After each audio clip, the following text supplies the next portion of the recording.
እግዚአብሔር ይመስገን።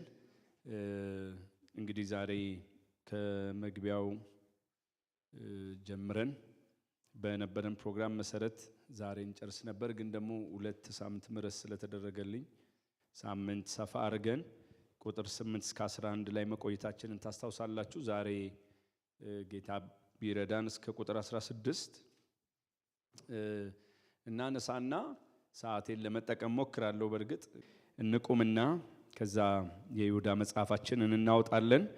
ሐሳቡ እንዲያያዝልን ከ8 ጀምሮ እስከ 16 ድረስ እናነብና ግን የምንነጋገረው ከቁጥር 12 እስከ ስንት ይሆናል? እስከ 16 ይሆናል እንደ ጌታ ፈቃድ። እሺ ቁጥር 8 እንዲሁም እነዚህ ሰዎች ደግሞ እያለሙ ስጋቸውን ያረክሳሉ፣ ጌትነትንም ይጥላሉ፣ ስልጣን ያላቸውንም ይሳደባሉ። የመላእክት አለቃ ሚካኤል ግን ከዲያብሎስ ጋር በተከራከረ ጊዜ ስለ ሙሴ ስጋ ሲነጋገር ጌታ ይገስጽህ አለው እንጂ የስድብን ፍርድ ሊናገረው አልደፈረም።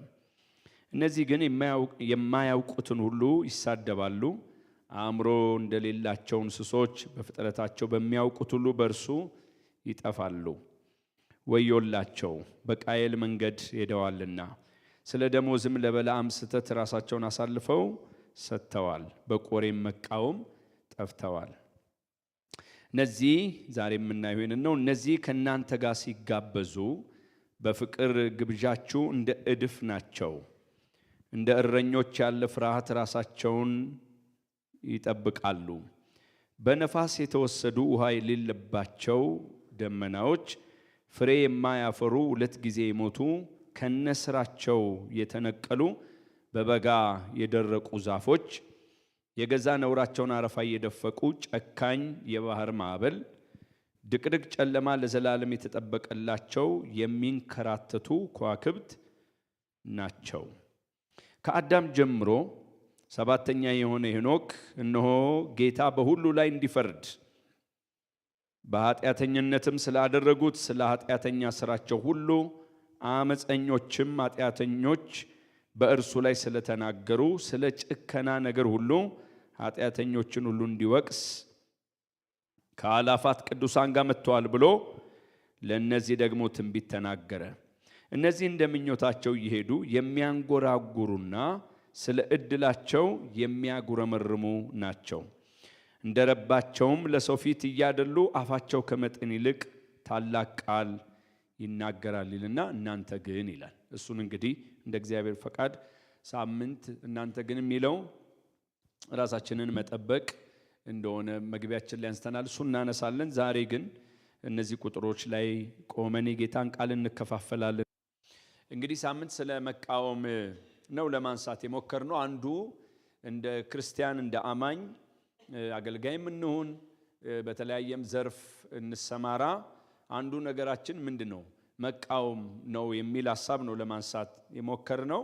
ግን ደግሞ ዝም ብሎ በግብታዊነት ተነስቶ የምናደርገው እንዳልሆነ መቃወም የምንለው ጉዳይ አንድን ነገር ወይም ሐሳብ፣ ትእዛዝ፣ ስርዓት ሊሆን ይችላል፣ ሰውን ሊሆን ይችላል። ስንቃረን ተባባሪ አልሆንም ብለን ሚናችንን ስንለይ ለመከላከል ስንታገል ወይም ደግሞ ያን የምንሰማውን የትኛውንም ጉዳይ ሲያቃውሰን ማለት ነው። ይሄ ነገር ልክ አይደለም የምንልበት ልብ ማለት ነው።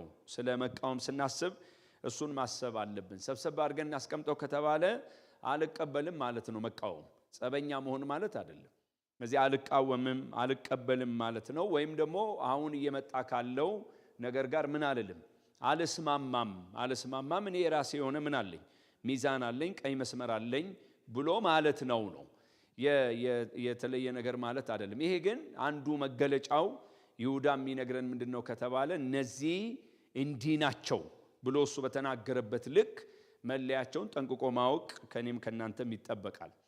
ስለዚህ መቃወም ይሄ ከሆነ እዚህ ክፍል ላይ የመጀመሪያ ታስታውሳላችሁ ሳምንት ያየነው ነገር የምንቃወማቸው የሐሰት መምህራን ሊሆኑ ይችላሉ፣ ነቢያት ሊሆኑ ይችላሉ። የትኛውም ከፊት ያለው ታፔላ ያጣላንም ግን ሐሰተኞችን ባህሪ ማወቅ አለብን። እሱ እንዴት ነው የጠቀሳቸው ብለን ቢያንስ 4 ነገሮችን አንስተናል። ቁጥር 8 ላይ ታስታውሳላችሁ። የገዛ ስጋቸውን የሚያረክሱ እንደሆነ አንስተናል። ስልጣንን የሚቃወሙ እንደሆነ አንስተናል። ተሳዳቢዎች እንደሆኑ ተነጋግረናል። ከዛ ደግሞ ይሁዳ ጠፊዎች ናቸው ይላል ማለት ነው። ስለዚህ እነዚህ 4 መገለጫ ባህሪያቸውን ያነሳል። እንደነዚህ አይነት መገለጫ ያላቸው ካሉ ራሴንም ጨምሮ ምንም ማሽሞንሞን አያስፈልግም። ምን ማድረግ ያስፈልጋል? መቃወም ያስፈልጋል ብለን አንስተናል። ከዛ ቁጥር 11 ላይ ስንደርስ ይሄ የምናገኘው እስከ ቁጥር 10 ነው። ቁጥር 11 ላይ ስንደርስ የይሁዳን ማስጠንቀቂያ እናገኛለን። የመጀመሪያው ቁጥር ወዮላቸው ነው የሚለው ማለት ነው። እሱን ሐሳቡን በደንብ ገንዘብ እንድናደርግ ትዝ ካላችሁ ወደ ማቴዎስ ወንጌል ምዕራፍ 23 ላይ ሄደን ጌታ ኢየሱስ ክርስቶስ በዛ ዘመን ለነበሩ ፈሪሳውያን ጻፍት ያነሳውን አንስተናል። ለምሳሌ መንግስተ ሰማያትን በሰው ፊት ትዘጋላችሁ፣ ረባካችሁ አላላቸው፣ ወዮላችሁ ነው ያለው ማለት ነው። ስለዚህ በጣም በዝርዝር በተለይ ማቴዎስ 23 ላይ አይተናል። የሚያደርጉትን ድርጊት ከገለጠ በኋላ ስለዛ ድርጊታቸው ጌታ ኢየሱስ ምን ብሏል? ወዮላችሁ ብሏል። ስለዚህ ፍርድ አለ ማለት ነው። ዛሬም እናነሳለን። ያው ይሁዳ ደጋግሞ ስለሚያነሳው እኛም ደጋግመን ምን እንላለን? እናነሳዋለን ማለት ነው። ምንድነው እነዚህን ሰዎች ወዮላችሁ ያሰኘው ካልን 3 ምክንያቶችን አንስተናል። አንደኛው በቃየን መንገድ መሄዳቸው ነው። እርካታ ቢስ መሆናቸው ነው። ሁሉ በሁሉ ለመሆን መፈለጋቸው ነው። በቃየን መንገድ ሄደዋል የሚለውን የበለዓምን ትምህርት ስበን አምጥተን ለመነጋገር ሞክረናል። ከዛ በኋላ ለገንዘብ ስግብግቦች እንደሆኑ ለማንሳት ሞክረናል። በቆሬ አመጽ እንደተገኙ አንስተናል ማለት ነው። ስለዚህ የይሁዳ የሚያነሳበት ምክንያት ምንድነው ከተባለ የቃየን መንገድ ገዳይነት ነው ብለናል አይደል? ከወንድሙ ጋር በተያያዘ ያለውን ሐሳብ አንስተን በእንደዚህ አይነት ሁኔታ ውስጥ የምንገኝ ካለን አሁንም ራሳችንን መመርመር አለብን። የሚገኙትንም ፊት ለፊት መቃወም ያስፈልጋል። የእግዚአብሔርን ቤተክርስቲያን ሰውን በማሳደድ በመግደል በመደብደብ ግሩፕ በማደራጀት ማትረፍ አይቻልም። ይሄ የማን መንፈስ ነው? የቃየን መንፈስ ነው ብለን ተነጋግረናል። ከዛ ደግሞ የበለዓምን ትምህርት አንስተን ስለ ገንዘብ የሄደበትን ርቀት አይተናል። እግዚአብሔር የተናገረውን ነገር እንኳን ትቶ እንዴት እንደሄዳ አይተናል። ስለዚህ ስለ ገንዘብ መስገብገብ የማን መንፈስ ነው? የበለዓም መንፈስ ነው ብለን ተነጋግረናል። መጨረሻ ላይ ደግሞ የቆሬን ስናነሳ የተሰጠኝ አይበቃኝም ደርቡልኝ እንደማለት ነው። አንድ ስም አይበቃኝም ስንት ስም ይሁን እንደማለት ነው። አይጠቅምም። እሱ በተሰጠን ነገር መርካት አለብን። እግዚአብሔር የሚመድብልን ሜዳ አለ። እንግዲህ አንዱ እኔ አሁን ልክ ነው ልክ አይደለም እንድትሉኝ አይደለም። አንዱ በጣም የሚያስጨንቀን የሚያሳስበን በዓለም አቀፍ መሆን ነው። ራሴን ጨምሮ ግን የረባ ደግሞ 2-3 ቋንቋ አናቅም። አንዳንዱ ነገር እኮ አብሮ አይሄድም አይደል?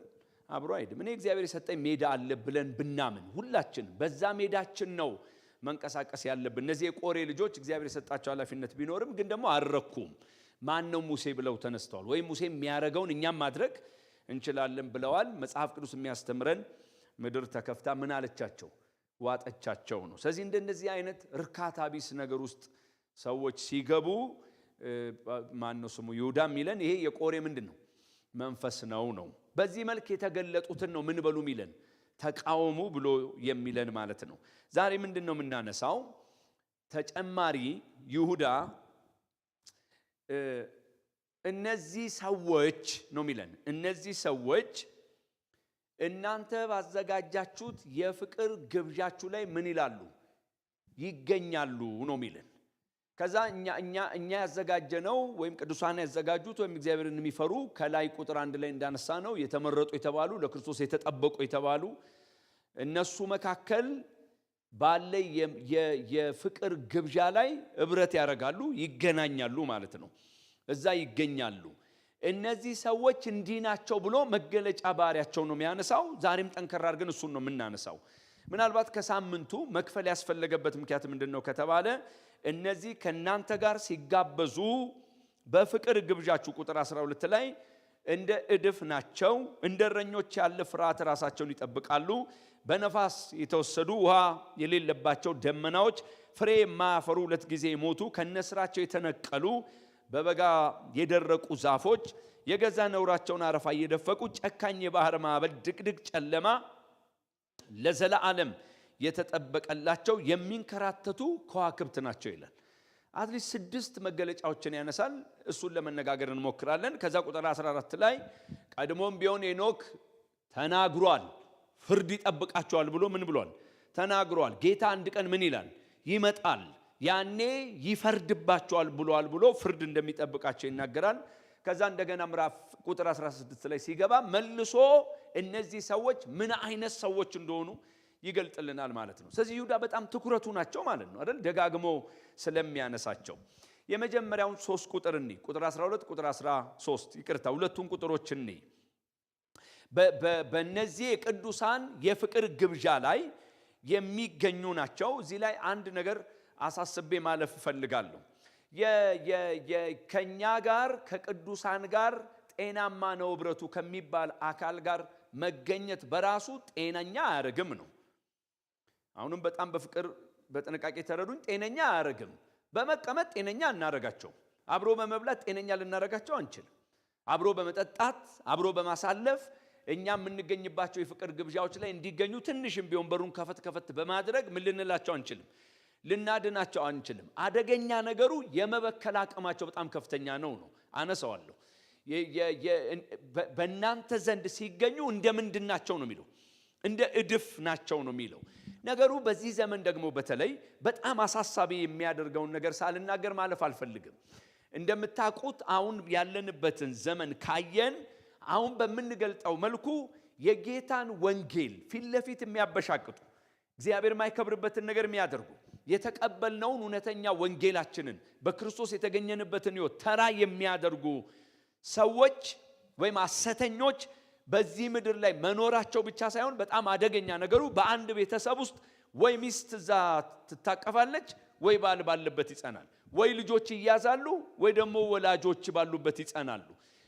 ከነካካ ነው ሁላችንም ቤት ውስጥ የመምጣት እድሉ ምንድነው? በጣም ሰፊ ነው።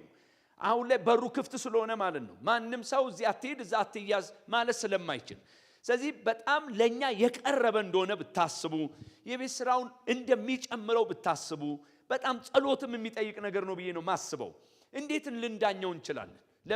ለምሳሌ አንድ ባልና አንድ ሚስት አንድ አጥቢያ ቤተክርስቲያን ውስጥ ጥንቃቄ ባለው መልኩ ሊጠየቁ በሚችሉበት መልኩ መቀመጥ ካልቻሉ፣ አንደኛው ሌላ ቦታ አንደኛዋ ደግሞ ሌላ ቦታ ከሆነች ይሄ በራሱ ለችግር የሚዳርግ አይደለም ወይ ነው?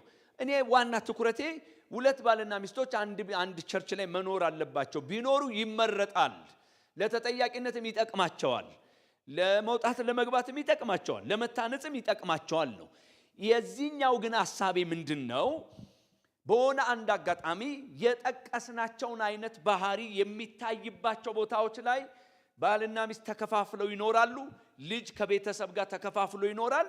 ብዙ ስራ ይጠይቀናል። አይጠይቅም? በጣም ብዙ ስራ ይጠይቃል።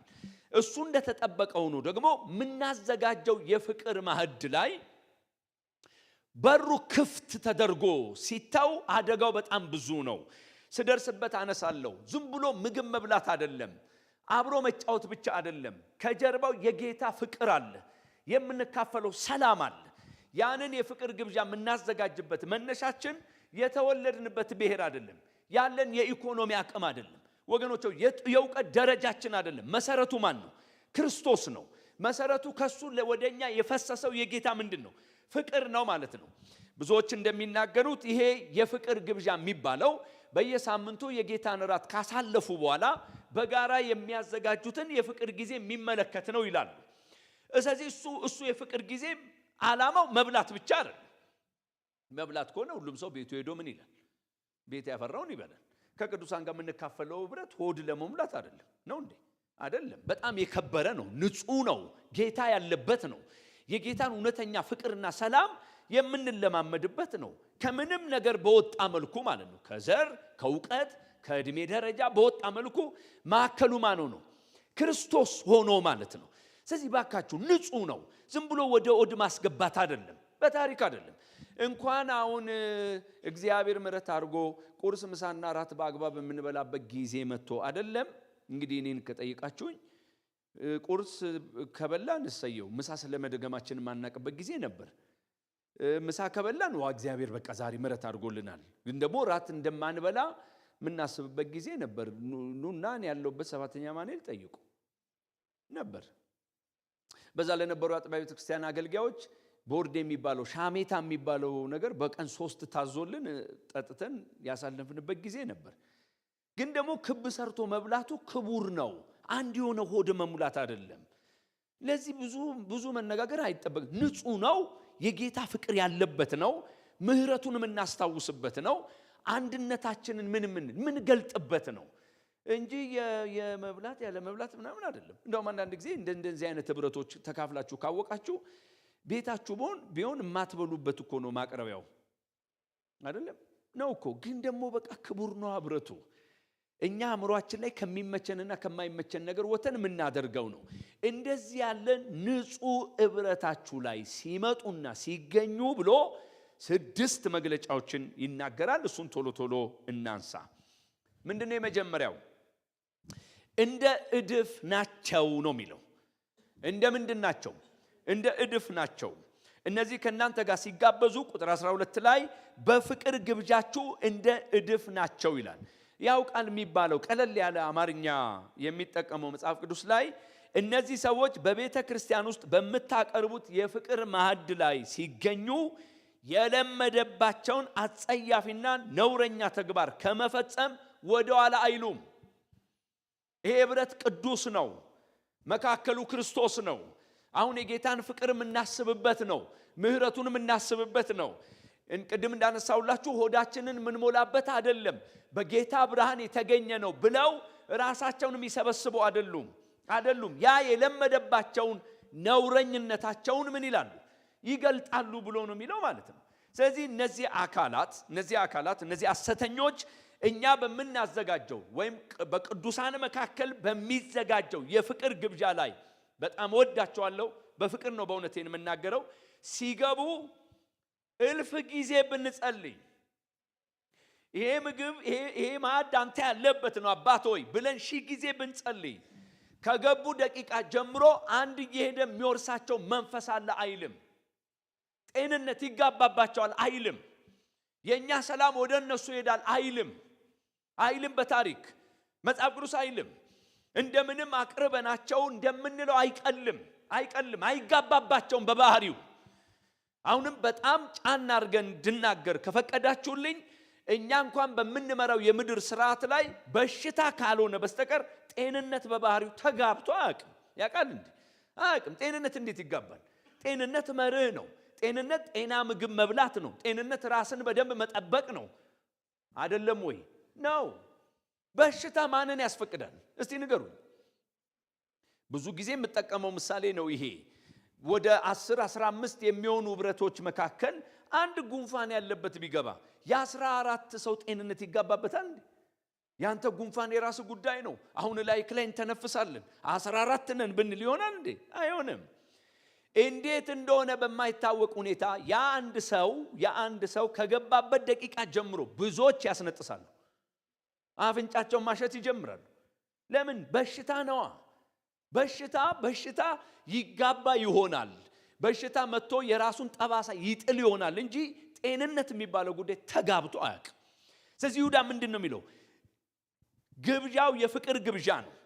ወደ ቁጥር 1 እና 2 ከሄድን ደግሞ የተመኘላቸው የጸለየላቸው የተናገረላቸው ነገር ምንድነው ካላችሁ የእግዚአብሔር ፍቅር የጌታ የኢየሱስ ክርስቶስ ፍቅር በእነሱ መካከል የበዛ እንዲሆን ተናግሯል። ይሄ የጌታ ፍቅር እግዚአብሔርን ማወቅ ላይ መሰረት የሚያደርግ ፍቅር ነው። በእኛ ውስጥ የፈሰሰ ፍቅር ነው። ሰዋዊ ፍቅር አይደለም። ጥቅም ላይ መሰረት ያደረገ ፍቅር አይደለም። ክርስቶስ ኢየሱስ ስለኛ ሞቷል ብለን ማመናችን ላይ መሰረት የሚያደርግ ነው። እስኪ አሜን በሉኝ ባካችሁ። ነው ያለ መልክ የምንቀመጥበት፣ ያለ ዘር የምንቀመጥበት፣ ያለ ዕውቀት ደረጃ የምንቀመጥበት ምክንያቱ ይሄ ነው። እዚህ የፍቅር ግብዣ ላይ ሲመጡ እንደ ምንድን ናቸው ነው የሚለን? እንደ እድፍ ናቸው። በደንብ በእግዚአብሔር ፊት ገንዘብ አድርጉ። ጉዳዩ የመብት ጉዳይ አይደለም። ጉዳዩ ሰው የማስቀየም ያለ ማስቀየም ጉዳይ አይደለም። ጉዳዩ ግዴለም ትንሽ ጊዜ እንየው እንደምንለው አይደለም። በታሪክ አይደለም። ከመጡና ከተገኙ አብረው ከተካፈሉ እጃቸውን ከሰደዱ እምንበላውን ከበሉ ማሰብ ያለብን ምንድነው ከተባለ የእኛ መካከል ያለ በዛ የፍቅር ግብዣ ጊዜ የሚፈሰው ደስታ የሚፈሰው ፍስሐ የሚፈሰው የእግዚአብሔር እውነት የነሱ አይሆንም ከተቀመጡ እንደ እድፍ ይሆኑባቸዋል ነውረኞች ናቸው ነው የሚለው ማለት ከመነሻው ይሄ በጣም መልካም የሆነ የጌታን በጎነት የምናስብበት ማዕድ በጋራ የምንቆርስበት ፍቅር በአግባብ እኔ ጋር ቦታ አለው ወይ እኛ ጋር ቦታ አለው ወይ የሚለው ነው መነጋገር ያለብን አሁንም ደጋግሜ እናገራለሁ በጋራ የምንበላው ሆዳችንን ለመሙላት አይደለም ክቡር የጌታ ደም ስለፈሰሰ ይሄ ማህበር በክርስቶስ የተገናኘ ምን ስለሆነ ማህበር ስለሆነ በዛ መካከል የሚፈሰው የአምላክ ጸጋ ምን ስላለ ነው ስለዚህ በእግዚአብሔር አብ የተወደዱ ያሉበት ስፍራ ነው ለኢየሱስ ክርስቶስ የተጠበቁ ቅዱሳን ያሉበት ስፍራ ነው የጌታ ምህረት የበዛላቸው ወገኖች የሚሰበሰቡበት ቦታ ነው ሰላም በሽበሽ የሚሆንበት ቦታ ነው ፍቅር የሚትረፈረፍበት ቦታ ነው እዚህ ቦታ ላይ ሲመጡ መጽሐፍ የሚለን በአጭሩ ምንድነው ከተባለ እንደ ምንድናቸው እንደ እድፍ ሁለተኛ ጴጥሮስ ምዕራፍ 2 ቁጥር 13ን እናንብብ ያመጻቸውን ደሞዝ ይቀበላሉ ካለ በኋላ በቀን ሲዘፍኑ እንደ ተድላ ይቆጥሩታል ነውረኞችና እርኩሳን ሆነው ከናንተ ጋር ሲጋበዙ በፍቅር ግብዣ ይዘፍናሉ ይላል ጴጥሮስ ይጋራዋል ምን ብሎ ነው የሚጋራው ካላችሁ ያመጻቸውን ደሞዝ ተቀብለዋል ካለ በኋላ በቀን ይዘፍናሉ በጣም አስደንጋጩ ነገር በቀን ሲዘፍኑ ግን እንደምንድን ነው የሚቆጥሩት እንደ ተድላ ይቆጥሩታል ከዛስ ነውረኞች ናቸው ይለናል ሲቀጥልስ እርኩሳን ሆነው ከናንተ ጋር ሲጋበዙ በዛ ክቡር በሆነው የፍቅር ግብዣችሁ ላይ ይዘፍናሉ አፍረታ ያቃቸው ቦታ ይመርጡ እስቲ ከዚህ የፍቅር ማዕድ ወጣ እንበልና የልባችንን እናደርጋለን አይሉ ምንም ክቡርነት አይሰማቸው ስለዚህ አንድ ጤናማ የሆነ ሰው በጣም ጤናማ የሆነ ሰው በአእምሮ የሚጨነቀውን ያህል እንኳን አይጨነቁ ይሄንን ለምን አልክ ካላችሁ አንደኛ ተሰሎንቄ ምዕራፍ 5 ቁጥር 7 ምን ይላል የሚያንቀላፉ በሌሊት ምን ይላሉ ያንቀላፋሉና ይልና የሚሰክሩም በየት ይሰክራሉ በሌሊት ሰው በቀን እኮ ከሰከረ ለየለት ማለት ነው የሚሰክር በምን ይሰክራል በሌሊት ይሰክራል ከባለቤቴ ጋር አሁን ከምንኖርበት አካባቢ በፊት እንኖርበት የነበረው ሰፈር ላይ ከአገልግሎት አምሽቼ ስገባ ገና ወደ ኮንዶሚኒየሙ ከገባ በኋላ ትንሽ ወደፊት ይኬዳልና መኪናዬን አቆምኩ ማቃቸው ባልና ሚስቶችን ስላገኘው ከዛ አንገባም አሉ አረ ምንም ችግር የለም ነው ትንሽ ልሸኛችሁ አልኳቸው ከዛ ቀሳሉና አይ ተበላሽተናል ላንተ አይሆንም አንገባም አሉ ክርስቲያኖች እኮ አይደሉ ማለት መብቴ ነው አይሉ አላሉ አማኞች እኮ አይደሉ ስለጠጡ ብቻ እኮ አይመጥንም አንገባም ብለው ማለት ምንድነው የሚለን ጳውሎስ እዚህ ተሰሎንቄ ላይ የሚሰክር በሌሊት ነው የሚሰክረው ይሄን ጉዳይ በቀን የሚያደርግ ከመጣ የኃይሉን ጉልበት የፈጣጥነቱን ጉልበት የልበ ደንዳናነቱን ጉልበት ነው ማየት ያለባቸው እነሱ ከመጡ ግን መገለጫቸው ይሄ ነው ቦታውን ክቡር ነው ብለው ልባቸውን አይገሩም በታሪክ አይገሩም ስለዚህ አንዳንድ ጸሎታችንን ዛሬ ቀይሩ ባካችሁ ወዳችኋለሁ ጌታ ሆይ አንተ ፍርሃት አትበሉ እንደዚህ ምስኪንም አትሆኑ ፊት ለፊት ተቃውሙ ይሄ ማዕድ ላንተ አይጠቅምም በሉ ቦታ ካደለም በሉ እንደዛ ነው ማለት ያለብን ከተገኙ ግን ነውር ያጋባሉ ከተገኙስ አግባብ ያልሆነ ነገር ነው የሚያደርጉት እንደውም አንዳንድ ትርጉሞችን ሄዳችሁ ስታዩ ስርዓት ባለው መልኩ እንኳን መብላት አያውቁም ስርዓት የሚባል መብላት አለ የለም እንዴ አለ እኔ የወለደኝ አባቴ በጋራ በትሪ እየበላችሁ እሱ ፊት ላይ ቆረሳችሁ ማለት ራት ያቆማል ስለዚህ እሱ ፊት ላይ ምን አይደረግም አይቆረስም በእርግጥ አሁን ይሄን መናገር እንደሞኝ ሊያስቆጥር ይችላል በዚህ ዘመን ሰው ዝም ብላችሁ ሁሉ ቦታ የራሱ ነው እዚህም እዛም ማለት ነው ረጋ ብለው ጉረስ የምትሏቸው አይደሉም አፋቸው ላይ ካስገቡ በኋላ አያላምጡም ከመቼው እንደሚውጡትም አይታወቅ እንደዛ ናቸው ነው የሚለው። ይሄ ክብር ነው? እስቲ ንገሩኝ። ይሄ እኮ ክብር አይደለም፣ ነውር ነው ነው የሚለው። እንደ እድፍ ናቸው ነው የሚለው። ክቡሩን ነገር ያቆሽሹታል፣ የምንታነጽበትን ሜዳ ያበላሹታል። ጤንነት አይደለም። እዚህ እሱ በግልጽ እንደሚል እንበል ከተባለ እነዚህ በእኛ የፍቅር ማዕድ ላይ የሚገኙትን ተቀበልነውም አልተቀበልነውም፣ አመንነውም አላመንነውም እንደ እድፍ ናቸው፣ በካዮች ናቸው፣ መልኩን የሚያጠፉ ናቸው፣ ነውረኞች ናቸው። ተመልሳችሁ ያንን የፍቅር ግብዣችሁን እንዳታጣጥሙት የሚያደርጉ ናቸው። እግዚአብሔር በምህረቱ እንደገና ወደኛ ብረት እንዲመለስ ባካችሁ እስኪ አሜን በሉ። ምን እንዲሆንልን? ንጹህ እንዲሆንልን ማለት ነው። ለምንድን ነው የምንቃወመው ከተባለ በእኛ የፍቅር ግብዣ ላይ ሲገኙ የመጀመሪያ መገለጫቸው ምንድነው ከተባለ እንደ ምኖች ናቸው? እንደ ደፎች ናቸው። ነውር አያውቁ። በሌሊት የሚደረግን ነገር በቀን ያደርጋሉ። አፍረት የሚባል አልፈጠረባቸው። ደንግጣችሁ እናንተ ትታችሁ ትሄዳላችሁ ማለት ነው። እኔ ተወልጄ ያደኩበት አካባቢ ላይ አንድ የሚቀለድ ቀልድ አለ። ካልመጠነ ይቅርታ ጠይቃለሁ አገልጋዮችን። ምንድነው የሚቀለደው? እንግዲህ አባወራ ወደ ቤት ሲገባ በፌስታል ዳቦም ሙዝም ይዞ ይገባል አይደል? እንደዛ ይገባል። እና በአቅም ጥረትም በሉት በምንም አባት ይዞ አይገባም። ማታ ማታ ኋላ ክብ ሰርተው ተቀምጠው ልጁ ላይ በደንብ ሲያፈጥ ልጁ ምን አለው አሉ፣ እንዴ ዳቦና ሙዝ ይዞ እንደሚገባ አባት እንዲህ ታፈጣለህ እንዴ አለ። ከዛ በሚቀጥለው ጊዜ ሲገናኙ ካፈጠጠ ቀድሞ ጎንበስ የሚለው ማን ነው አሉ? አባትየው ነው አሉ። ያረ እንዲህ እየሆነ ያለው በጣም እኮ በድፍረት እኮ ክቡሩን ቃል መክፈት እኮ ማንችልበት ጊዜ አይደለም እንዴ? አይደለም ወይ? ነው ግራ እስከሚገባችሁ ድረስ በኋላ አነሳዋለሁ። የምላሳቸውን ጥልቀት በኋላ እናነሳለን። ግን ደግሞ ማፈር የነበረባቸው እነሱ ሆነው የምታፍሩት ግን እነማን ናችሁ? እናንተ ናችሁ ነው። እንደዚህ የተገለባበጠውን ነገር እግዚአብሔር እንደገና የሚያድስበት ዘመን እንዲሆን አይችልም? እሱ ይችላል። ስለዚህ አንዱን እሱን ገንዘብ ማድረግ ያስፈልጋል። ሁለተኛው ይሁዳ እንዴት ይገልጣቸዋል እዚህ ቁጥር ላይ ከተባለ እንደ እረኞች ያለ ፍርሃት ራሳቸውን ምን ይላሉ? ይጠብቃሉ ነው። ሁለተኛ መገለጫቸው ምንድነው ከተባለ ራሳቸውን ብቻ የሚመግቡ እረኞች ናቸው ነው የሚለው። እረኝነታቸው የሚጠቅመው ለማን ነው? ለራሳቸው ነው። የሚመግቡት ማንን ነው? ራሳቸውን ነው። የሚንከባከቡት ማንን ነው? ራሳቸውን ነው ነው። እንደዛ ነው የሚለን። ስለዚህ ቃሉን ቁጭ አድርገን እናስቀምጥ ከተባለ የሚያሰማሩትም ራሳቸውን ነው። የሚፈልጉትን ነገር በሙሉ ደግሞ የሚወስዱት ለማን ነው? ለራሳቸው ነው። እንዲህ ናቸው ነው የሚለን። ስለዚህ ልክ እንደረኛ መንጋን ሊያበሉ የመጡ አይደሉም። ብዙ መደነቅ የለብንም ማለት ነው። በዛ ዘመን እንዲህ ከነበር ማለት ነው። ማለት ሲመጡም ከመነሻው መንጋውን የመመገብ ዓላማ የላቸውም። ራሳቸውን የሚመግቡ ናቸው። ራሳቸውን የሚያሰማሩ ናቸው። ያውም ይሁዳ ምን ይለናል? ያለ ፍርሃት ነው ይሄን የሚያደርጉት፣ ያለ አፍረት ነው ይሄን የሚያደርጉት ማለት ነው። አይሸማቀቁም። እንግዲህ አንዱ የምናወራው እሱ ነው።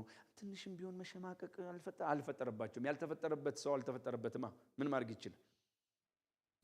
ከኔ ጉሮሮ ከሌለኝ ጉሮሬ ላይ ነጥቆ ሲወስድ ትንሽ አያስብም? ቢያስብ ለምን ይነጥቃል? ስለማያስብ ነው የሚነጥቀው። ለራሱን የመመገብ አጀንዳ ስላለው ነው የሚነጥቀው። እሱ ነው የሚለው ቃሉ እንደዛ ነው የሚለው። ያለ መሳቀቅ ያደርጉታል፣ እንደ መብት ያደርጉታል። እንደ መብት በእግዚአብሔር ቤተክርስቲያን ውስጥ ለአገልጋዮች ስለሚደረግ ነገርና ይሄ ሰማይ ከምድር እንደሚለያይ ይለያያል። ለአገልጋዮች የሚያስፈልጋቸውን የማድረግ ጉዳይ ከዚህ ጋር በታሪክ የሚያያዝ አይደለም። በታሪክ አይደለም።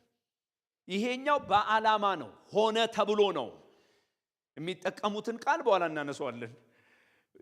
ስለዚህ ምን አይነት ናቸው? በዛ የፍቅር ግብዣችን ላይ የሚገኙ እነዚህ ሐሰተኞች ምን አይነት ናቸው ከተባለ መጽሐፍ ቅዱስ የሚለን ራሳቸውን የሚመግቡ ናቸው ነው። ልክ ሕዝቅኤል መጽሐፍ ምዕራፍ 34 ከቁጥር 8 እስከ 10 ላይ እንደሚለው ጌታ እግዚአብሔር እንዲህ ይላል፣ እኔ ያው ነኝና እረኛ ስለሌለ እረኞችም በጎቼን ስላልፈለጉ እረኞችም ራሳቸውን እንጂ በጎቼን ስላላሰማሩ በጎቼ ንጥቂያ ሆነዋልና በጎቼ ለምድር አራዊት ሁሉ መብል ሆነዋልና ስለዚህ እረኞች ሆይ የእግዚአብሔርን ቃል ስሙ። ጌታ እግዚአብሔር እንዲህ ይላል፣ እነሆ በእረኞች ላይ ነኝ፣ በጎቼንም ከእጃቸው ፈልጋለሁ፣ በጎቼንም ከማሰማራት አስተዋቸዋለሁ።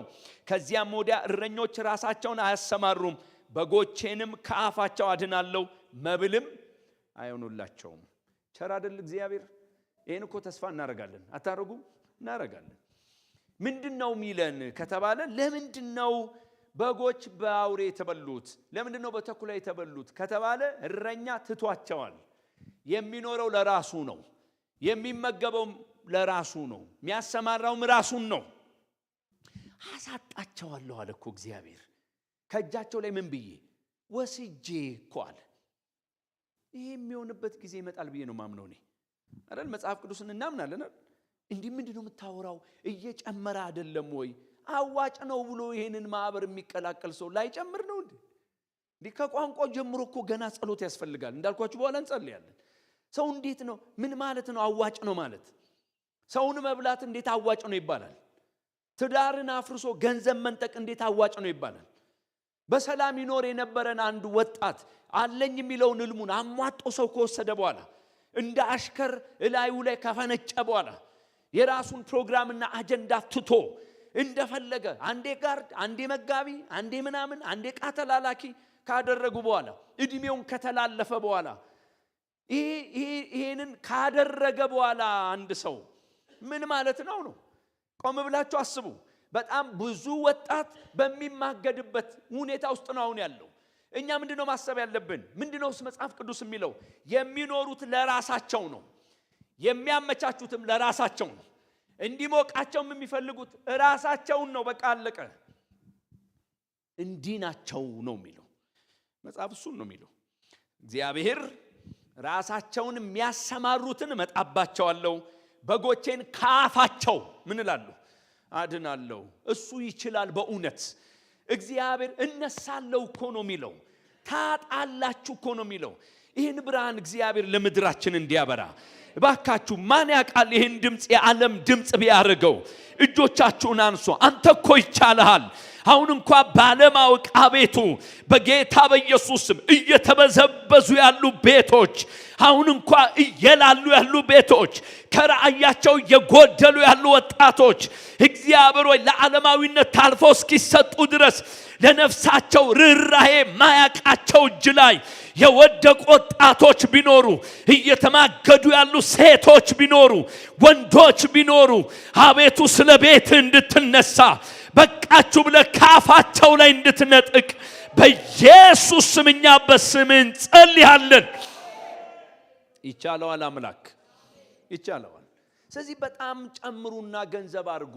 ቁጭ ብለን እንደ ቀልድ እናውራ። አንተ በስማም እንዴት ቻሉበት አትበሉ ይላል መጽሐፍ ቅዱስ ይላል። ይበላሉ፣ ይጠጣሉ። እውነተኛ እረኞች አይደሉም፣ ሙያተኞች ናቸው። ጉዳያቸው አይደለም ሰው ቢጠፋ፣ ጉዳያቸው አይደለም ትዳር ቢፈርስ፣ ጉዳያቸው አይደለም ልጆች ተበትነው ቢቀሩ፣ ጉዳያቸው አይደለም ይሄ የክርስቶስ ቤተክርስቲያን መልክ ቢጠፋ፣ ጉዳያቸው አይደለም ለዓመታት ስለ ወንጌል ደም እስከማፍሰስ የተከፈለውን ዋጋ ተራ ማድረግ ጉዳያቸው አይደለም። ለምን? አጀንዳቸው ራሳቸው ናቸው። በቃ አለቀ። ይሄንን የሚለው ማን ነው? መጽሐፍ ቅዱስ። ይሁዳ እንደዛ ነው የሚለን። ራሳቸውን የሚመግቡ ናቸው። ስለዚህ እነዚህ ሐሰተኞች ራሳቸውን የሚጠብቁ፣ ራሳቸውን የሚያስመስጉ፣ ራሳቸውን የሚያጠግቡ ናቸው። ይሄን በዓላማ ነው የምናገረው። ለፕሮቶኮል ነው ብሎ 15 አያ ጋርድ ማስቀመጥ መጽሐፍ ቅዱሳዊ አይደለም። የምንፈራው ነገር ካለ በጊዜ ንስሐ መግባት ጥሩ ነው። የወሰድነውም ገንዘብ ካለ መመለስ ጥሩ ነው። ልጆችን በሰላም እኮ ማሳደግ እኮ መታደላል እንዴ? አለቀ። የምንፈልገው ማኪያቶ ቤት ገብቶ ጠጥቶ መውጣት ሰላም አይደል እንዴ? እውነት ውሸት አይልቀርልም። አይደለም። ራሳቸውን የሚጠብቁ፣ ራሳቸውን የሚመግቡ፣ ራሳቸውን የሚያሰማሩ ናቸው። ግን ደግሞ የታብረዋችሁ ቁጭ ብለዋል በፍቅር ግብዣችሁ ላይ ይላል። ሶስተኛው ምንድነው? እዚሁ ከቁጥር 12 እስከ 13 እንዴት ነው የሚጠቅሳቸው ከተባለ ዝናብ የሌለባቸው ደመናዎች ናቸው ነው። ቁጥር 12 በነፋስ የተወሰዱ ውሃ የሌለባቸው ምኖች ናቸው? ደመናዎች ናቸው። ደመና ጥቅም አለው ጥቅም የለው? ክደት እኮ የለውም። ደመና ጥቅም አለው። በጥላነቱ አይጠቅም። ቀዝቀዝ አለ እንላለን። ጎሽ ምኑ ሄደ ቃጠሎ ሄደ እንላለን አይደል? ጥላ እኮ ይሰማናል፣ እንረሰርሳለን። የእውነት ደግሞ ደመና እስከሆነ ዝናብ ያመጣል። ለምድር ተስፋ አይደል እንዴ? ነገሩን ዝናብ ቢዘንብ የደረቀው አይረሰርስም? ይረሰርሳል። ምንድነው ግን የሚለን ይሁዳ ካላችሁ እነዚህ ደረቁን ምድር ለማርጠብ እንደ ተስፋ ይለፈልፉ ይሆናል እንጂ የሚያረጥብ ከነሱ የሚመጣ ምንም ነገር የለም። በነፋስ የተገፋ ነው ምኑ ደመናው። ለጥላነትም አይጠቅምም፣ መጥቶ ምድርንም ምን አያደርግም? አያረሰርስም። ያሰት መምህራንን በሉ፣ ያሰት ነቢያትን በሉ፣ ያሰት የትኛውንም በሉ ነፍስን የሚያረካ እውነት የላቸውም። አፋቸው ብቻ ነው የሚጣፍጠው። እንዲህ አንድን ሰው አስባችሁታል? እንደዚህ አየር ላይ ያርጋችሁት እንደመውጣት እኮ በጎ ነገር የለም።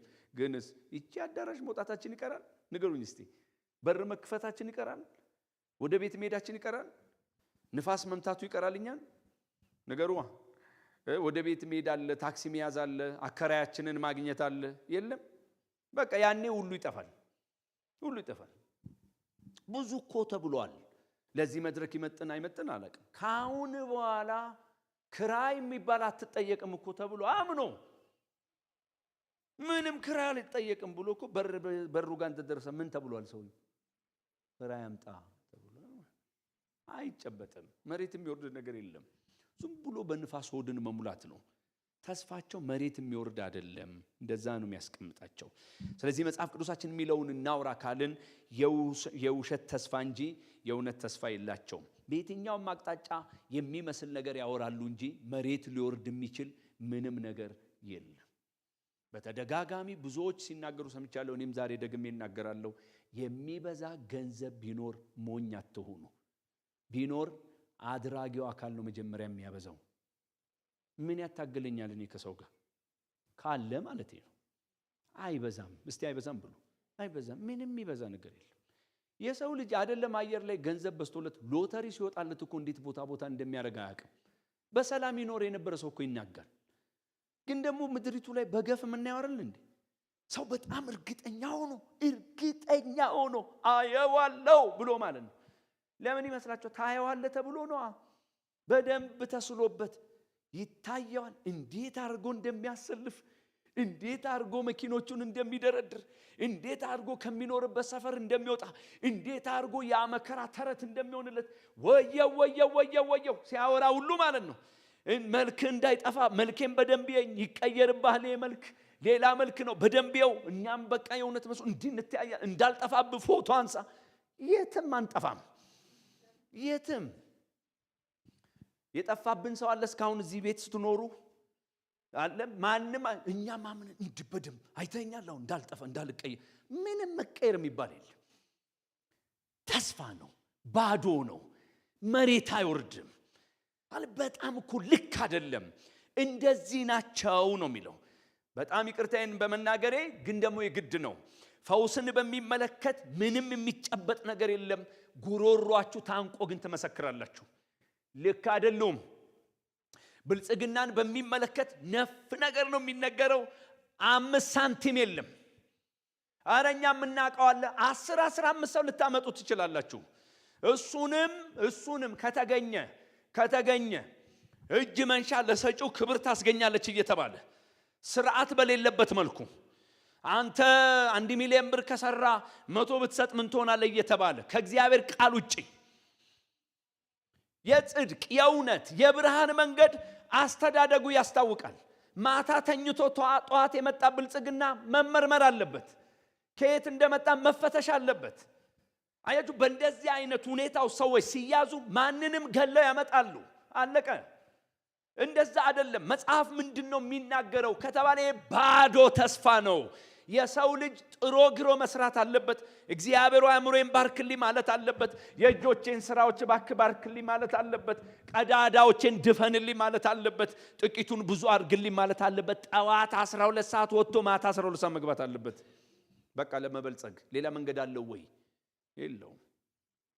ግን ይታያችሁ፣ ዋው ውጣ ከዚህ ማይንድ እሺ እላለሁ ማለት ነው። ውጣ ከሰፈር እሺ ይላል። እዛው ማታ የምሄድበት ሰፈሬ ውጣ ከትንሹ ቤት የት እወጣለሁ? እሺ እንላ ወጣው የት ነው የምወጣው? ስገባ ራሱ ቤቴ አይደለም ይላል። ቤቴ አይደለም እኔ የሚታየኝ 6 ፎቅ ነው፣ ምንም የለም። እዛው ቤት በሰላም መኖር ነው የሚሻለን። ጥሩ ባቄላችንን በልተን ክብር ላንተ ይሁን ብለን ደግሞ ከእውነት እናውራ ከተባለ የእግዚአብሔር እጅ ያላረፈበት አለ እንዴ? እኛ ምስክር አይደለን እንዴ? ከእጁ አልበላንም እንዴ? ንገሩኝ። ታሪካችንን አልቀየረም እንዴ? አልባረከንም እንዴ? እሱ እኮ እጀ ሰፊ ነው። እኛ እያወራን ያለነው ግን ቅዠት ልክ አይደለም። አሁን አማኞች ይህን ስለሚሰሙ መንገድ ላይ ሲሄዱ በጥንቃቄ ነው።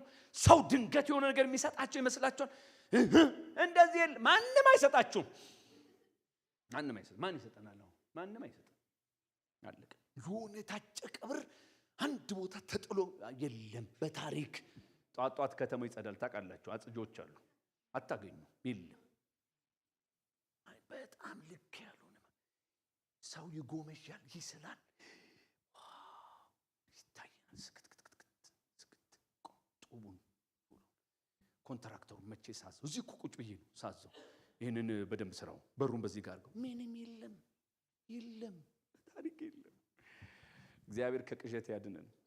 እዚህ ድረስ ይሞሏቸዋል ተስፋ እንጂ መሬት የሚወርድ ምንም ነገር የለም። ደመና ይምሰሉ እንጂ ጥላነትም የለባቸውም፣ የሚዘንብም ደሞ ነገር የለም። ገንዘብ ማብዛት የሚባል ነገር የለም። መስፋትና መብዛት በመርህ ላይ መሰረት ያደርጋል። ስላሉብን ብቻ መስፋትና መብዛት የሚባል ነገር የለም። ትዳርን በሚመለከት መንገዱ አንድና ቀጭን ነው። አርፈ ቁጭ በል፣ ምንም አትበል፣ ለኔ ብቻ ታመን፣ አጠገብ ትቀመጣለች የሚባል የለም። አሜን በሉኝ። የለም። ቸርች መምጣት ይጠይቃል። እህቶች ከሆናችሁ ወንድሞችን ማየት ይጠይቃል። ወንድሞች ከሆኑ እህቶችን ማየት ይጠይቃል። ጤናነቱን ማጣራት ይጠይቃል። ከመጋቢዎቻችሁ ጋር መመካከል ይጠይቃል። አሁን እኮ እንደዛ አይደለም። ውልውል ብሎ አልቆ ሊሞዚን ላይ ባትገቢ ጠይቅ። የለም፣ እንደዚህ የለም። አትሊስት ሊሞዚኑ በክራይ ነው የሚገኘው። ዝም ብሎ ይመጣል አይመጣም። የለም እንደዚህ። አዩ ሰው ቁጭ ብሎ ይስላል።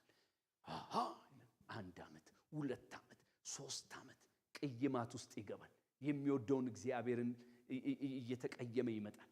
የተነገረኝ አልሆነም ይላል።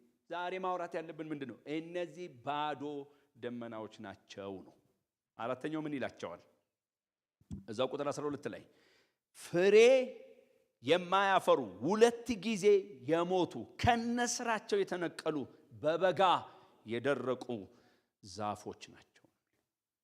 እዚህ አራተኛው ምንድነው? እነዚህ በፍቅር ግብዣችሁ ላይ የሚገኙ ብሎ የሚጠቅሳቸው ሐሰተኞች መገለጫቸው ከተባለ ፍሬ የማያፈሩ ናቸው። ቃል በቃል 2 ጊዜ የሞቱ ነው ይለናል። ከስራቸው ምን ያሉ የተነቀሉ በበጋ ደሞስ የደረቁ ዛፎች ናቸው ይለናል። ባጭሩ ፍሬ የሚባል የሌላቸው ዛፎች ናቸው። ዛፍም ከላይ እንዳነሳ ነው እንደ ደመና ጥቅም አለው ጥቅም የለውም? ዛፍ እኮ ጥቅሙ አንዱ እኮ በጣም እኮ ጥሩ አየር ያመጣል። ትጠለላላችሁ ስሩ አይደል? ይነፍሳል። በቃ እኮ በጣም ቆንጆ ነገር ነው። ፍሬስ የለውም እንዴ? ፍሬ አለው። ቁርጣችንን እንድናውቅ ይሆን አላቅም። ምን እንደሚል ታውቃላችሁ? ከስራቸው ተነቅለዋል ይላል። ይሄ ማለት በጊዜ ሂደት ሊያፈሩ ይችላሉ የሚባል ትምህርት የለውም ማለት ነው። ከስሩ ከተነቀለ እንዴት ያፈራል? እነሱ እንዴት ናቸው? ከስሩ ምን ያሉ ናቸው? የተነቀሉ ናቸው ነው የሚለን። ጥላ መሆን አይችሉም። ፍሬ የሚባል ነገር የላቸው ነው የሚለን። እግዚአብሔር ያድነን። ስለዚህ ለምንድን ነው የምንቃወመው ከተባለ ከዚህ በላይ ምን ይምጣልን? ከዚህ በላይ ምን ይምጣልን? ከዛ እዚህ ላይ ማየት ያለብን እሱ ነው። እንደዚህ የሚገልጣቸው ፍሬ አያፈሩም ይላል። 2 ጊዜ ሞቱ ናቸው ይላል። ከነስራቸው የተነቀሉ ናቸው ይላል። በበጋ ደግሞ የደረቁ ምኖች ዛፎች ናቸው ይላል። ስለዚህ ፍሬ የሚባል ነገር በሌለበት ተቀምጠዋል፣ ግን ደግሞ የሚበላ ነገር በሌለበት ዛፎች ናቸው፣ ግን ከላያቸው ላይ ጠብ የሚል ነገር በሌለበት ለምንድን ነው የምንሰቃየው ወገኖቼ? በእውነት ለምንድን ነው የምንሰቃየው? ስለዚህ ምንድን ነው መጠበቅ ያለብኝ? ዛፍ ከሆነ ፍሬ ይስጠኝ። ዛፍ ከሆነ ጥላ ይሁነኝ። ዛፍ ከሆነ የሚታይ የሚጨበጥ የሚዳሰስ ነገር ያምጣ። እውነቱ እሱ ነው። እውነቱ እሱ ነው። ስለዚህ እድገቱ የተቋረጠ ነው። በጊዜ ሂደት እድገቱ ይጀምራል የሚባል ነገር የለም። ከስሩ ምን ስላለ? ስለተነቀለ ማለት ነው። ሐሰተኞችን እንደዚህ ነው የሚያስቀምጣቸው፣ ፍሬ ቢሶች ናቸው። ፍሬ የሚባል ነገር የላቸውም ነው የሚለን። አምስተኛ ላይ ሲመጣ ምን ያነሳል? የተቆጡ የባህር ምኖች ናቸው፣ ማዕበል ናቸው ይላል። ቁጥር 13 ላይ የገዛ ነውራቸውን አረፋ ምን እያሉ እየደፈቁ ጨካኝ የባህር ማዕበል ብሎ ነው የሚላቸው ማለት ነው። መቼም ጨካኝ የባህር ማዕበል ምን እንደሆነ እናውቃለን። አንዴ አላትሞ ቱዋ ሲያደርግ ምን ጉዶችን ይዞ ከስር እንደሚወጣ ታውቃላችሁ መቼም አይደል? ማዕበል እንደሱ ነው። እነዚህኞቹን ከሱ ጋር አዛመደና ምንድን ነው የሚያወራቸው ከተባለ የገዛ ነውራቸውን አረፋ ምን ይላሉ? ይደፍቃሉ። እግዚአብሔር ከዚህ ያድነን።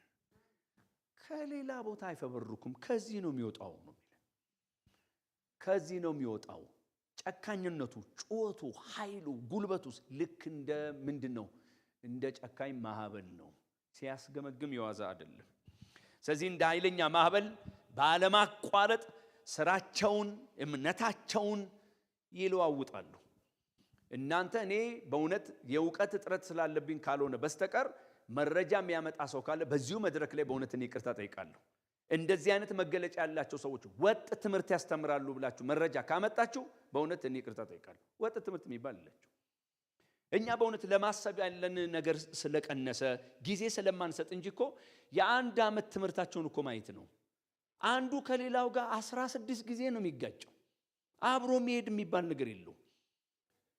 እሱ ነው እንደሚደንቃችሁ፣ ምንም እኮ አይመስላቸው። እንግዲህ አሁን አንዳንድ እግዚአብሔርን ነገር ለማስጠበቅ የሚታገሉ ሰዎች ባለፈው እንዲህ ብላ አስተምራል እኮ ሲባሉ ብዬ አዎ በዚህ ቀይሬ እኮ አይሉ ብለው እኮ አይሉም ይላሉ እንዴ? አይሉም እኮ። ይቅርታ እኮ የሚባል እኮ አያውቁም። እንዲህ ብላ አስተምረህ ነበር እኮ ባለፈው፣ አሁን ከምትለው ነገር ጋር ይጋጫል ብትሏቸው አባቴ አንተ እኔን ለምን ትከታተለኛለህ? ሰራም ነው የሚሉት ማለት ይላሉ ብለን እኮ እኛ የምንለፋው ነው እንዴ? አይሉም። የገዛ ነውራቸውን ልክ እንዳረፋ ይደፍቃሉ። ፊት ለፊት ነው። ይህን በማድረጋቸው የእግዚአብሔርን ክቡር ጉባኤ ያበላሻሉ። ባለማቋረጥ የሚጓዙ ናቸው፣ የሚጣደፉ ናቸው። ስሙኝ፣ በመንፈስ ቅዱስ ቁጥጥር ውስጥ መሆን የሚባል ነገር አያውቁም። በታሪክ አያውቁም። መረጋጋት በታሪክ አይሆንላቸውም። መጽሐፍ የሚለውን በጣም ረጋ ብለን ካየን ብስለት የሚባል እነሱ ጋር ልታገኙ አትችሉ በታሪክ። ስለዚህ ነውራቸውን በሚመለከት ከነሱ ውስጥ የሚወጣ መሆኑን ማወቅ አለብን። ሲወጣስ ያለምንም ማፍረት በብዙ ድፍረት የሚወጣ እንደሆነ መረዳት አለብን። ነውርን ለመሸፈን ያላቸው ነገር በጣም የሞተ ነው። አይፈሩም እውነት ለመናገር። ይህን ደግሞ በጣም በብዙ አይተናል። ለዚህ ቸርች ስለማይመጥን እንጂ ማንሳት ይቻላል። አይተናል። በጣም ብዙ ሚስቶች ተበድለው አይተናል። ብዙ ባሎች ተበድለው አይተናል። በእውነት ብዙ ልጆች ደምን በአልቅሰው እዚች ምድር ላይ አይተናል። በዚህ አጭር ዓመት፣ ያውም ረጅም አይደለም፣ በዚህ አጭር ዓመት። ስለዚህ ምንድን ነው የሚለን ይሁዳ? እናንተው የፍቅር ግብዣ ላይ እነዚህ ሲቀመጡ እንዲህ ናቸው። ልክ አንድ ማዕበል ዋ ብሎ ተናውጦ ከስር የማይወጣውን ሁሉ እንደሚያወጣ እንደዛ የገዛ ነውራቸውን አረፋ እየደፈቁ ልክ እንደ ጨካኝ ምኖች ናቸው፣ ማዕበል ናቸው ብሎ ነው የሚለው። ስለዚህ ሁላችንም ልብ ማለት ያለብን ነገር ምንድን ነው ካላችሁም፣ በንፋስ የተገፉ ማዕበል ጥቅም በሌለው ሁኔታ ባለማቋረጥ እንደሚያስገመግም ከላይ ወደታች እንደሚል እንደዛ እነዚህም ሐሰተኞች እንደዛ ናቸው ነው የሚለው። እግዚአብሔር አይኖቻችንን ይክፈት። ሲቋጭ ምን አለ? የመጨረሻው ስድስተኛው ምንድን ነው የሚገልጣቸው ከተባለ ተንከራታች ከዋክብት ናቸው ነው የሚለን። እናንብበው ቁጥር 13ን። ድቅድቅ ጨለማ ለዘላለም የተጠበቀላቸው የሚንከራተቱ ምኖች ናቸው? ከዋክብት ናቸው ነው። ዘዋሪዎች ናቸው። ስርዓት የሚባል አያውቁም። እንትናቸውን ጠብቀው አይሄዱም እንደማለት ነው። አንድ ጊዜ ከአሜሪካ የመጣ አንድ ክርስቲያን ወንድም ነበር። አይ ቲንክ ሚዲያ ላይም እንደዚሁ ኢንተርቪው ተደርጎ አይቻለው። እኛ ግን በምናገለግልበት ቤተ እምነት ውስጥ ለወጣቶቻችን ስልጠና ሰጥቷል። ናሳ ላይ የሚሰራ ወንድም ነው እና አንድ ቀን እንግዲህ እኔ የዛ ሙያ ባለቤት ስላልሆንኩ እንትኑን በደንብ አልነግራችሁም። ግን ምንድነው ዋናው ሐሳብ፣ የሚሽከረከሩ እነዚህ ፕላኔቶች ስርዓት ባለው መልኩ ባይሽከረከሩ የምድር ቅርጽ አይሆንም።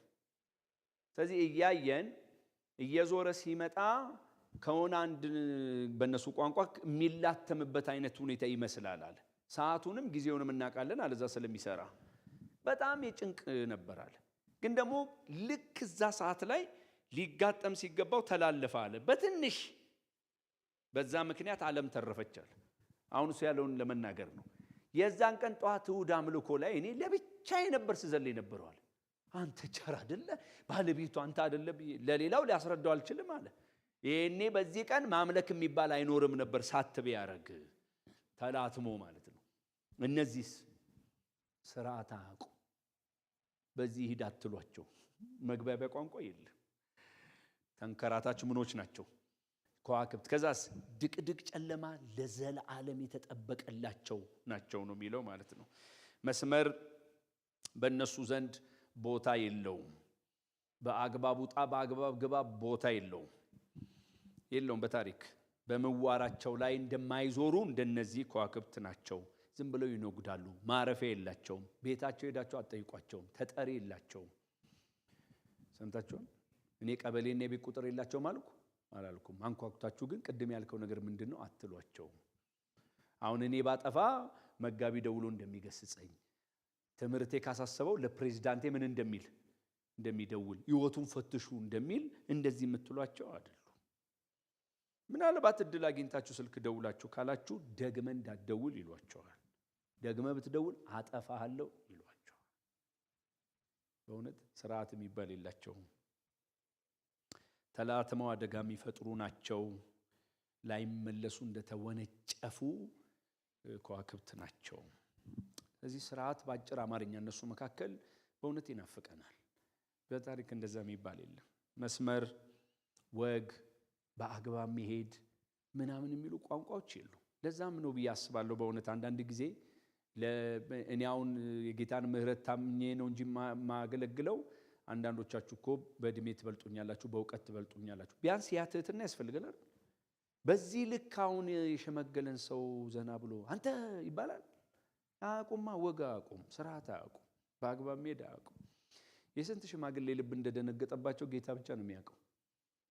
ስንት ሽማግሌ፣ ስንት እናት፣ ስንት አባት ልብ እንደደነገጠባቸው ጌታ ነው የሚያውቀው።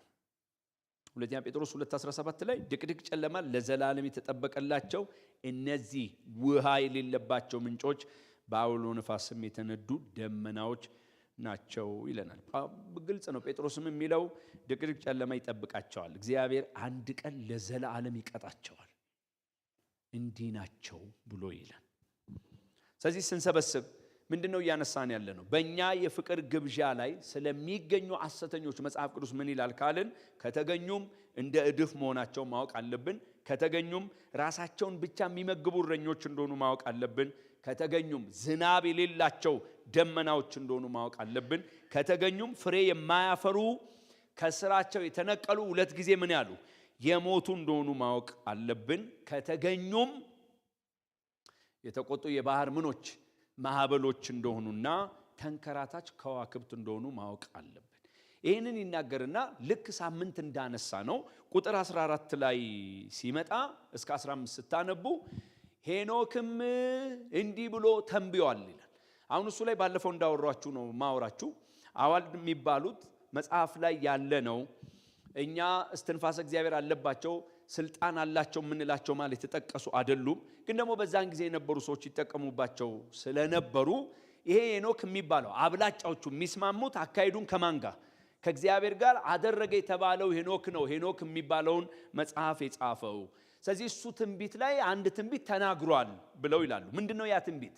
ቁጥር 14 እስከ 15 ከአዳም ጀምሮ ሰባተኛው የሆነ ሄኖክ እነሆ ጌታ በሁሉ ላይ እንዲፈርድ በኃጢአተኝነትም ስላደረጉ ስለ ኃጢአተኛ ስራቸው ሁሉ አመፀኞችም ኃጢአተኞችም በእርሱ ላይ ስለተናገሩ ስለ ጭከና ነገር ሁሉ ኃጢአተኞችን ሁሉ እንዲወቅስ ከአላፋት ቅዱሳን ጋር መጥቷል ብሎ ለነዚህ ደግሞ ትንቢት ምን አለ ተናገረ ይላሉ። ይሄንን በዛ ዘመን በአመፅ ለነበሩት ተናግሮ ታይተዋል። ግን ደግሞ በዛ ዘመን ብቻ ሳይሆን አሁንም ነው። ክርስቶስ አንድ ቀን ጌታ አንድ ቀን ይመጣል። ሲመጣ በኃጢአት ላሉ ሲመጣ በድፍረት ለሚያደርጉ ሲመጣ በዚህ ልክ ለተገለጡ ለነሱ ፍርድ ያመጣል ብሎ ነው የሚናገረው ማለት ነው። ስለዚህ ሄኖክ በነበረበት ዘመን ይህንን ትንቢት ተናግሯል፣ እንዲህ ብሎ አውርቷል። ምን እያወራ ነው? መልእክቱን በጣም ሲያጠብቅ ሲያጠነክር። ምን ብሎ ነው የሚያጠነክረው? ሳምንት እንዳነሳውላችሁ ወዮ ነው፣ አንድ ቀን ጌታ ይመጣል ነው። ምንም የተሳካላቸው ቢመስሉ አንድ ቀን ፍርድ ይጠብቃቸዋል። በምድር ላይ የሚያጅባቸው ምንም ቢበዛ አንድ ቀን ግን ምን ይጠብቃቸዋል? ፍርድ ይጠብቃቸዋል። በጣም በርካታ ተከታይ ያፈሩ ቢመጡ አንድ ቀን ምን አለ? ፍርድ አለ። በጣም ዝነኞች ቢሆኑ አንድ ቀን ፍርድ አለ። ምድራዊ ምኞታቸውን ያሳኩ ቢመስሉ አንድ ቀን ምን አለ? ፍርድ አለ። እንደዛ ነው የሚለው። ጌታ አንድ ቀን ይመጣል፣ ከቅዱሳኑ ጋር ይመጣል። ጻድቅ ፈራጅ የሆነው ጌታ አንድ ቀን ይገለጣል።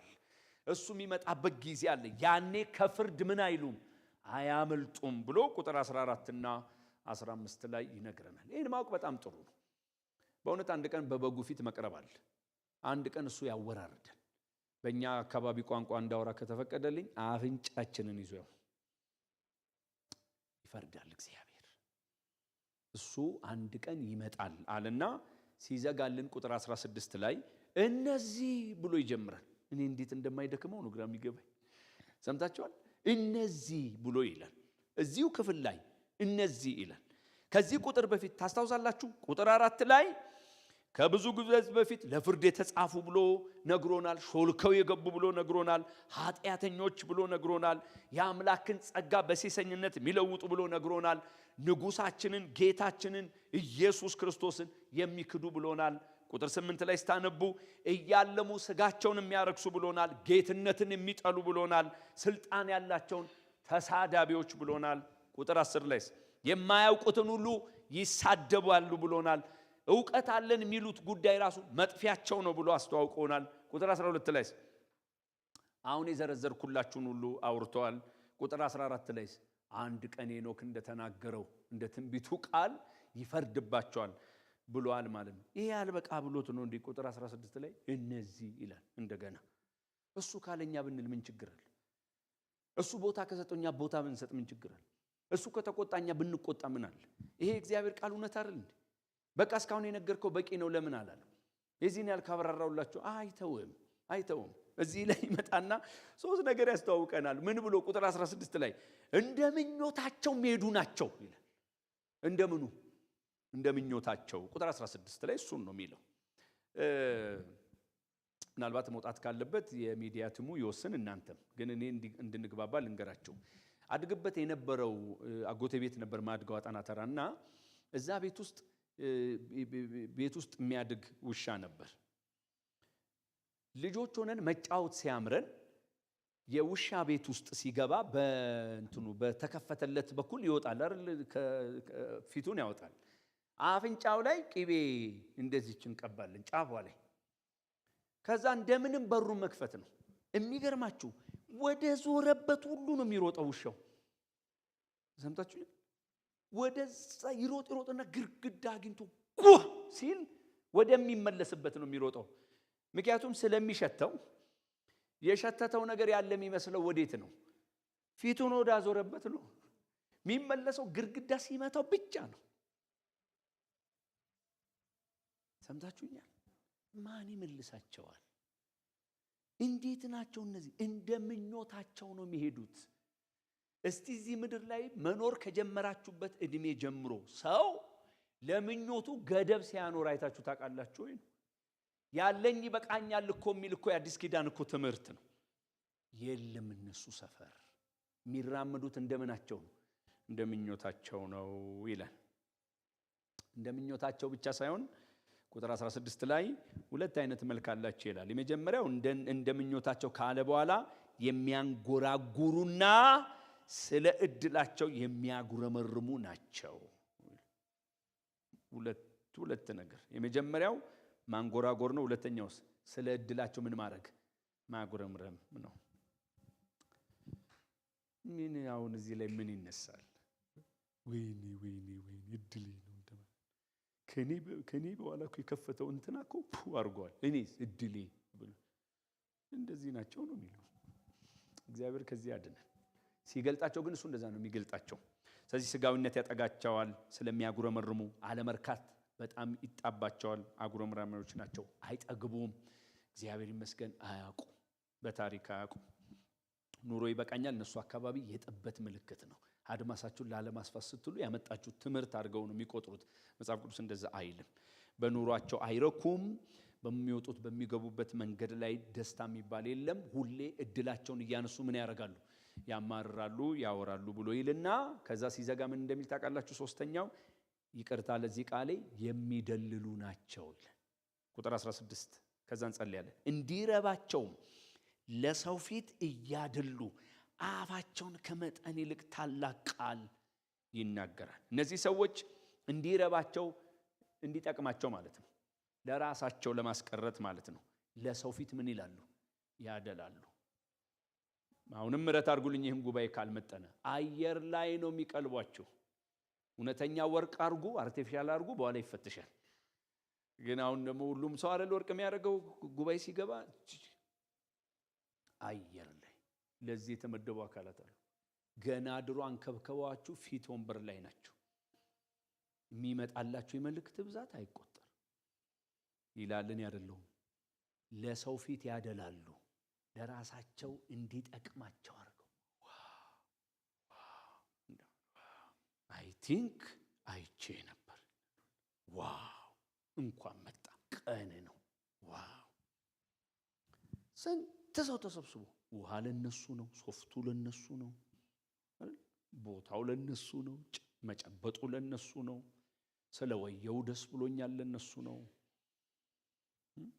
ይደክመዋል ብለህ እንዳትቆጥር እንደማለት እኮ ነው። በፈለግከው ሰዓትና ለአንተ ስልኬም ቤቴም ክፍት ነው።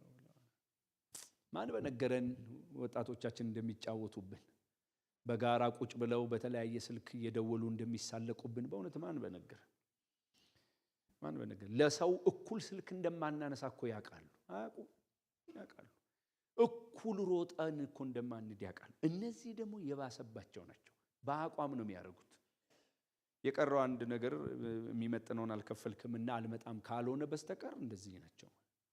ስለዚህ እንደውም እሱ ሲገልጣቸው በጣም ጠንከር አድርጎ የሚገልጣቸው ያበጡ ናቸው ይላል። ስለሚናገሩት ቃል ኬር የላቸው። ስለዚህ በጣም ያደላሉ ምናምን ብለን ማለቃቀሱ አያዋጣንም። የሚሻለው መቃወም ነው። ወንጌል ሁለት ሰው አያደርግም፣ አንድ ነን። ገንዘብ ሊለያየን ይችላል፣ እውቀት ሊለያየን ይችላል አይደል? ምንኖርበት ቤት ሊለያየን ይችላል። የእግዚአብሔር ማህበር ግን በክቡር ደም የምንገናኝበት ማህበር ነው። ማንም ሰው ድህነቴንም ብልጥግናዬንም ሊያስታውሰኝ አይገባም። እነዚህስ በስመ አብ እጃችሁ ላይ የሚበላ ትንሽ ነገር ይኑር እንጂ ለልጆቻችሁም ልደት ይገኛሉ። ከውጭም ልብስ ያመጡላቸዋል። አቢ በርዝዴይ ይላሉ ቆመው። እኔ አሁን ይህን ማለት ስህተት ነው ብያለሁ። ለሁሉም አያረጉትም ነው ያልኩት። ያታልላሉ፣ ይደልላሉ። ለራሳቸው የሚፈልጉትን እስከሚያገኙ ድረስ እንደፈለጉ ይላላኳቸዋል። ከጨረሱ በኋላ አጠገባቸው አትደርሱ። የሁለተኛው ልጅ ልደት ደርሷል ብትሉ ይስቁባቸዋል። የመጀመሪያውም ላይ የተገኙት በዓላማ ነው። እንደነዚህ አይነት ናቸው። መጽሐፍ ቅዱስ በዚህ ልክ ነው የሚናገረው። ስለዚህ ስንጸልይ ዛሬ 5 ደቂቃም ትሁን ስንጸልይ እግዚአብሔር ሆይ ይሄ የፍቅር ግብዣ ክቡር ነው፣ በአንተ ደም ላይ መሰረት ያደረገ ነው። እዚህ የምንሰበሰበው በጋራ የምንካፈለው ቅድም እንዳነሳ ነው ለወዳችን ስለምናስብ ሳይሆን በክርስቶስ የተገኘውን ክቡር ህብረት ስለምናስብ ነው። እዛ መካከል እንደነዚህ አይነት ሰዎች ከተገኙ ይበክላሉ፣ እንደ ድፍ ስለሆኑ ራሳቸውን ብቻ ይመግባሉ፣ ተስፋ ቢስ የሆነ ነገር ያንጸባርቃሉ፣ ፍሬ የሚባል የላቸውም። ከዛ ስነውራቸውን ልክ እንደ አረፋ ነው የሚደፍቁት። ጨካኞች ናቸው። ልክ እንደ ባህር ማዕበል ማለት ነው። የሚቅበዘበዙ ረፍት የሌላቸው ስርዓት የማያውቁ የሚንከራተቱ ከዋክብት ናቸው። እባክህ ዓይኖቻችንን ክፈት ብለን ጥቂት ደቂቃ እንጸልያለን።